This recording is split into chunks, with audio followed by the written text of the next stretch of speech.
আসসালামু আলাইকুম রহমতুল্লাহ। সবাই কেমন আছেন? আশা করি অনেক অনেক ভালো আছেন। আমি আল্লাহর রহমতে অনেক অনেক ভালো আছি। আজকের বিষয়টা হচ্ছে আমাদের ফেসবুক অ্যাকাউন্টে কপিরাইট স্ট্রাইক নিয়ে। ফেসবুকে যদি কপিরাইট স্ট্রাইক চলে আসে সেটা কি করে রিমুভ করবেন, তো আজকের ভিডিওতে এ টু জেড দেখিয়ে দিব। তো এখানে দেখতে পারতেছেন যে আমার এখানে অনেকগুলা ভিডিওতে কপিরাইট স্ট্রাইক চলে আসছে। কপিরাইট স্ট্রাইক আসার কারণে আমার পেজের যে মনিটাইজেশনটা ছিল, মনিটাইজেশনটাও তারা বাতিল করে দিয়েছে, মনিটাইজেশনটাও চলে গিয়েছে। আজকে এই সমস্যাটা সমাধান করে আপনাদেরকে এ টু জেড বিস্তারিত দেখিয়ে দিব এবং কি লাইভ প্রুফ প্রমাণ সহ দেখিয়ে দিব আপনার ফেসবুকের এই ধরনের কপিরাইটগুলো কী করে আপনি রিমুভ করবেন।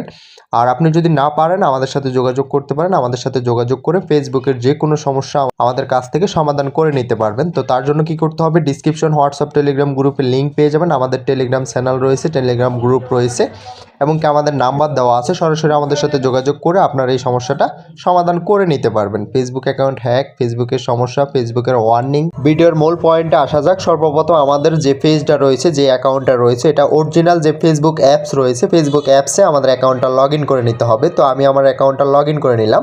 তো এটা যেহেতু আমার অ্যাকাউন্ট না, অন্য একটা আপুর অ্যাকাউন্টটা কাজ করতে আমাকে দিয়েছে, সেক্ষেত্রে আমি অ্যাকাউন্টটা আগে থেকে লগ ইন করে নিয়েছি। তো তার এই অ্যাকাউন্টটাতে অনেকগুলো স্টেক এসেছে, কপিরাইট স্টেক এসেছে। আজকে এই কপিরাইট স্টেকগুলো আমরা রিমুভ করব। তো কী করে করব বিস্তারিত দেখতে থাকুন। কোনোভাবে ভিডিওটা 1 সেকেন্ডের জন্য স্কিপ করা যাবে না, স্কিপ করলে কোনো কিছুই বুঝতে পারবেন না। আমরা এখান থেকে অ্যাকাউন্টের ড্যাশবোর্ডটা ওপেন করে নিব। তো আমি এখান থেকে ড্যাশবোর্ডটা ওপেন করে নিলাম। ড্যাশবোর্ডটা ওপেন করার পরবর্তীতে দেখতে পারতেছি যে অ্যাকাউন্টের রিচটা অনেকটাই কম, যেহেতু অ্যাকাউন্টটাতে অনেকগুলো কপিরাইট এসেছে তার কারণে রিচটা অনেকটাই কমে গিয়েছে।